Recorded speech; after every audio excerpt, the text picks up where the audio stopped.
இன்றைக்கி நைட்டு நம்ம சாப்பிட்றதுக்கு எங்கே வந்திருக்கோம் பார்த்தீங்கன்னா, நம்ம வேளச்சேரியில் இருக்கிற பிரியாணி பிரதர்ஸ். உள்ளே போய் பார்த்தோன்னா ரெஸ்டாரண்ட்டை நல்லா சூப்பராக எலைட் லுக்கில் வச்சுருக்காங்க. மெனு கார்டை எடுத்து பார்த்தா மெனு பெரிய லெவலில் இல்லைனாலும் நம்ம எதுக்கு வந்திருக்கோம்னா பிரியாணி டேஸ்ட் பண்ணுறதுக்கு மட்டும் தான் வந்திருக்கோம். அதனால் நம்ம பிரியாணி மட்டும் தான் டேஸ்ட் பண்ணுவோம். ஃபஸ்ட்டு நம்ம சிக்கன் பிரியாணி ஆர்டர் பண்ணியிருந்தோங்க. சிக்கன் பிரியாணி ரொம்ப ஸ்பைஸியாக சூப்பராக இருந்துச்சு. சரி, அது கூட சேர்ந்து உங்களுக்கு வந்து ரைத்தா வந்து ஒரு ஹியூஜ் குவான்டிட்டிலையும் கத்திரிக்காய் வந்து ஒரு ஹியூஜ் குவான்டிட்டிலையும் கொடுத்துருந்தாங்க. திரும்ப திரும்ப கத்திரிக்காய் எடுத்துருவாங்கன்னு சொல்லக்கூடிய அவசியம் இல்லாத அளவுக்கு கொடுத்துருந்தாங்க. இது பிரியாணி பிரதர்ஸில் நான் ஃபஸ்ட்டு சாப்பிட்ற பிரியாணிங்க. டேஸ்ட் எப்படி இருக்குது அப்படின்னு ரொம்ப நாளாக யோசிச்சுட்டு இருந்தேன். இப்போ ஃபஸ்ட்டு டைம் நான் வந்து டேஸ்ட் பார்க்க போகிறேன்.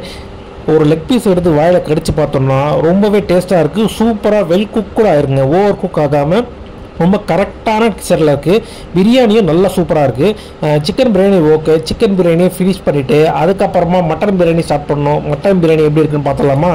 மட்டன் பிரியாணி ஒரு தேக்ஸால் ஃபுல்லாக கொடுத்துருந்தாங்க. 360 rupees போட்டிருந்தான். பரவாயில்ல, ரேட்டுக்கேற்ற குவான்டிட்டி மட்டன் பிரியாணிலையும் இருக்குது. ஆனால் பீசஸ் என்னவோ வந்து 2 பீஸ் தான் கொடுத்துருந்தாங்க. டேஸ்ட் நல்லா தான் இருந்துச்சு. இருந்தாலும் பார்த்தீங்கன்னா சிக்கன் பிரியாணி அளவுக்கு டேஸ்ட் வரல. ஆனால் மீட்லாம் ரொம்ப நல்ல வெல் குக்கடாக ரொம்ப சூப்பராக டெண்டரியாக இருந்துச்சு. கண்டிப்பாக ட்ரை பண்ணலாம். பட் என்ன கேட்டால் சிக்கன் பிரியாணி தான் பெட்டராக இருக்குது.